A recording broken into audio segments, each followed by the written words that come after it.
Come on in and get cozy because I've got some creative things to share with you in today's video. Hey friend, I'm Summer Hammonds. Welcome back to my channel. Today's video is going to be a little different because instead of a project, I've actually gathered up 12 fun little tools and gadgets that would make your crafting life easier. At least they do mine. I'm sharing them with you and it's going to be really fun. So these are the ones that I tend to reach for, like time and time again. They're really simple, really handy. I believe that they have a place in every creative space. So I hope that you're inspired by one of these things that I show in today's video, and especially with gift giving around the corner, they'd be a great thing to put on your crafty wish list or to gift to a creative crafty friend in your life. So I'm just gonna go through all 12. Make sure you stay to the end because I wanna know which one of these made you go, oh, I got to put that on my wish list, or, oh, this is perfect for that friend that I'm thinking of in my life. Okay, let's go.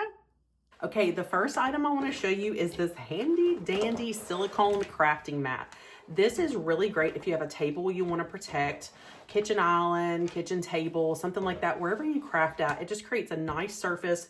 You can see here that I've done a couple projects. I usually wait until it gets just a little cruddy before I even clean it because I'll just let it dry and then fold it up and pull it back out. But just a little bit of water, or you can use some hot water and cleaner. Just depends on how stubborn the product is. But you can kind of see how that's already coming right up.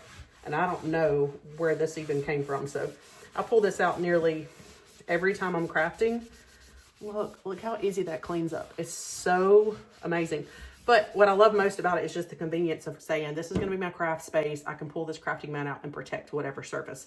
Cleans up really nice. I have this one linked down in the description for you.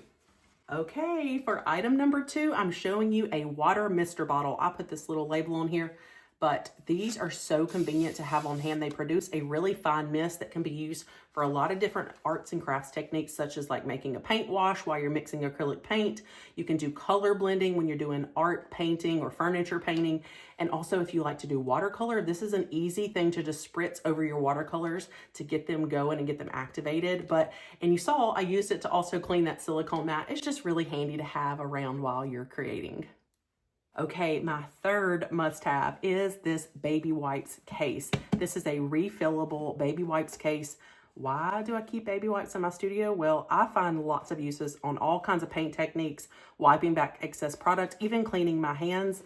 And of course, you can tell this one was well loved, probably like the water mister bottle that you saw all the little paint on there. So sometimes when it gets really grody, I'll give it a nice clean. But I've actually bought a couple of these for my house. I have them by the back door for my puppy dog. And I keep this one, of course, in my crafting area because it's so convenient. Okay, next up, I'm going to show you the amazing Gator Zip Sander. It's a little micro detailing sander. You can apply the different strips. And usually, depending on where you buy this one, it'll come with a variety of grits. Like this one, the little pack I bought has like 80, maybe through 220. So you can just easily interchange whatever grit that you're needing. Why I love this, I love the comfort grip handle for one. It's really easy to get control of where you want to sand, but it lets you get in small spaces or work on really small projects. Having a big bulky sanding block can be kind of difficult to maybe just get right here around the corner when I'm wanting to work with a project like this. And you're just wanting to be very detailed, hence the name Micro Detailer Sander. And so I love this one and I reach for it often. Number 5 on the list, we are not going to spray paint anything inside, but this is a comfort trigger handle that Rust-Oleum makes, but it's a universal fit. So like for instance, this is Rust-Oleum brand spray paint, so I can easily pop the top off. And instead of having to line my fingers up with a sprayer, you know what happens when you do spray painting, some of this, the paint sprays get underneath your fingernail. Of course you can wear gloves or whatnot, but it's so easy just to put this universal trigger over the top. So here's how it works. You squeeze these little things on the side and open it up to fit it around the head of the spray paint nozzle. You line it up to where when this pushes down like this, because you're going to push the trigger, it pushes it for you. So then the little handle right here, the little trigger, pushes down and sprays the paint. And I believe it just makes you feel a little bit more professional. You get a nice even spray. So this is Rust-Oleum brand, like this one is Valspar. Still universal fit. You're just gonna open it up, do it just like you would the other brand, fit it around the little nozzle right there. Got a lot of control over it. You can shake it, spray it, push the little trigger, and when you're ready to release, you just squeeze those tabs again to get it off. This has saved my hands when I am spray painting. I don't spray paint very often, but it is a must when I head out to do spray paint or clear coat or anything like that. So little Rust-Oleum trigger handle, one of my favorite must-haves. The next two items kind of go hand in hand. We're talking a crafting silicone spatula and silicone finger protectors for when you're working with, yes, you guessed it, hot glue. And we all know hot glue gets really, really hot. Now, this is a do as I say, not as I do thing, because I don't always remember to put them on, but the finger protectors would work something like this. The set that I'm going to have linked down in the description for you, you can put on multiple fingers while you're working really closely with hot glue. For instance, if I had put the hot glue down on this wood slice to get ready to put the fabric bow, I really should push it down with my finger that has the finger protector on to lessen the chance of me burning my finger. Or interchangeably, you can use the crafting silicone spatula to push down and let that glue set. Also, just using this little ornament as an example, this is metal. So the heat from the hot glue comes through that metal. So I'd want to push down and wait for that heat to set and not risk, burning my fingers. So it's definitely a best practices things in the craft room. So I love having these around when I'm creating. Okay, so just a little break while I'm halfway through showing you all these fun little gadgets and tools. I wanted to remind you to make sure you hit that notification bell and that you're liked and subscribed to my channel. Also, if you're enjoying this video, it would be like giving me a big hug if you gave it a thumbs up. All right, let's get back to it. Okay, next up, we're still talking about protection from that heat. These are, well, this is a Teflon sheet, and the package that I'll have linked in the description has a set of 3, which actually do come in real handy. But it is for all kinds of crafty techniques that require some heat. For instance, with decoupage, if you've ever heard of the dried Mod Podge technique, where you place the Mod Podge down, you let it dry, then you place your decoupage paper over it, then you would want to put some type of heat protectant sheet over it with a hot iron to reactivate that Mod Podge. That is a decoupaging technique. Or I also use it when I need to do some type of heat press with my Silhouette vinyl cutter machine, or just anytime you need some protective layer between your project and some type of heat. So instead of using pieces of parchment paper, these are reusable and sustainable, a lot like the Silicone Crafting Mat that I showed you at the very beginning.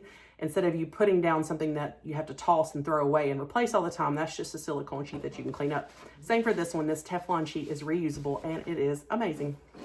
Still keeping with that theme of heat. Now I'm showing you this little heated tool that Ranger makes. Now I've owned a few different heating tools. Usually I just use an old hair dryer, but I love especially how quiet and concentrated this heat tool is. So I can turn it on. It is so quiet. Do you hear that? This is real time. This is real sound, and that's what I love the most. And it does get pretty hot, not quite as hot as you need some products that need to have a heat reaction to happen, but it does dry your projects really nicely.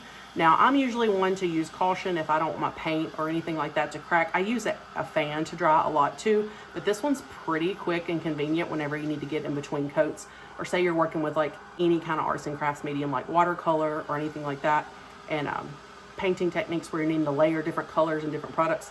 This will do the trick and I love it. Next couple little tools you're gonna see, you're gonna have jagged edges. The first one is called a Deckle edge ruler, and I did not know how much I would love this little thing. It is so handy.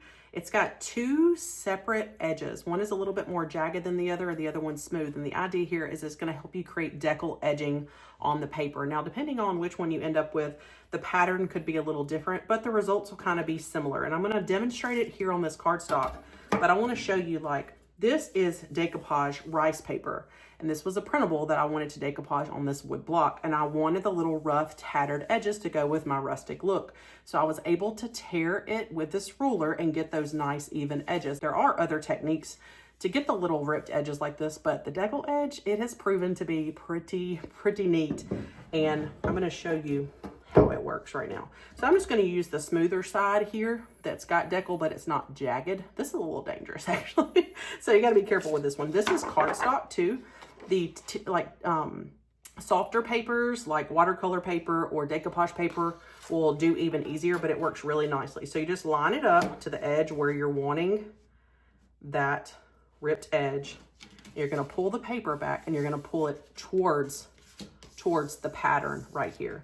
And so you kind of start pulling back, and it's actually cutting it for you while you're ripping it with the motion of you pulling it towards it. So now I've got that side off. I'll show you what that looks like. So you can see that deckle edging, and we'll do it all the way around. And lastly, let's do this final look here. And I just wanted you to see this one being demonstrated so you can see how easy it was. You could certainly try it on all kinds of different paper, but look at that nice deckle edging. So I love this little thing, and I do reach for it often. Next in the jagged edge department is this Japanese pull saw. Why is it cool? Well, there's just some things in the craft room whenever I'm needing a little piece of this or that, like these wooden dowels, for example, that I just want to cut off a little bit, and I don't want to go pull out a saw. And if I think I might have a, tricky time doing it with wire cutters or something, I pull out this little Japanese saw. Okay, as you can see on the saw, it says, let me turn it this way. It says hardwood for these teeth. And then it says softwood for these teeth. So I consider this little wooden dowel kind of a softwood. It's not a super, super hardwood, but I like to get on the edge of a table like this. Let's just say I need a little piece like this for one of my craft projects. Definitely use this with caution. It is an actual saw and you could hurt yourself. But a pull saw, the name is from the cutting happens when you come up and you pull on it. So you want to kind of brace yourself. We're going to get this little piece chopped off here. And there you have it. Just have my little piece. And let's demonstrate here on this bigger dowel. Try to brace it. And I'm going to use the hardwood because it is a little bit harder. So I'm going to try to get it.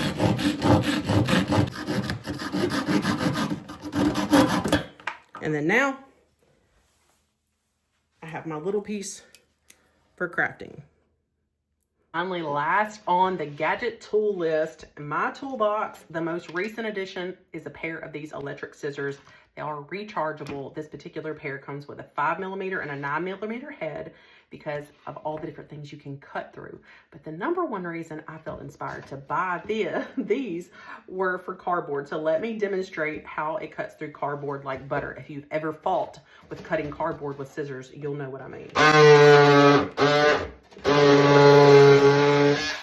I mean, look at that. So if you use cardboard for crafting, shipping, just breaking down a box into little pieces, whatever it might be, it's your best friend. I didn't know I needed these, but I'm so glad I have them now. And if these interest you in cutting cardboard, maybe you'd like to know they also cut like fabric and leather and other thicker materials like that. Super easy, super fun gift idea. All right, that was so much fun showing you all those little must-haves, gadgets, and tools. I want to know what would have made your top 12 list that I didn't include in mine. Like I said, my list is pretty long. These just happen to be the ones that I reach for time and time again, or I think they're pretty cool. But if you have a favorite, definitely put it in the comments for me. One I didn't mention because I might need it in my craft space. Anyway, thanks for hanging out today. Look, for us to stay connected, I need to ask you to please make sure you hit that notification bell, that subscribe button. And if you enjoyed today's video, a thumbs up again would be so appreciated. And in case no one has told you today, you're amazing, you're creative, my friend. I'm so glad you're here. Come back again soon. Bye-bye.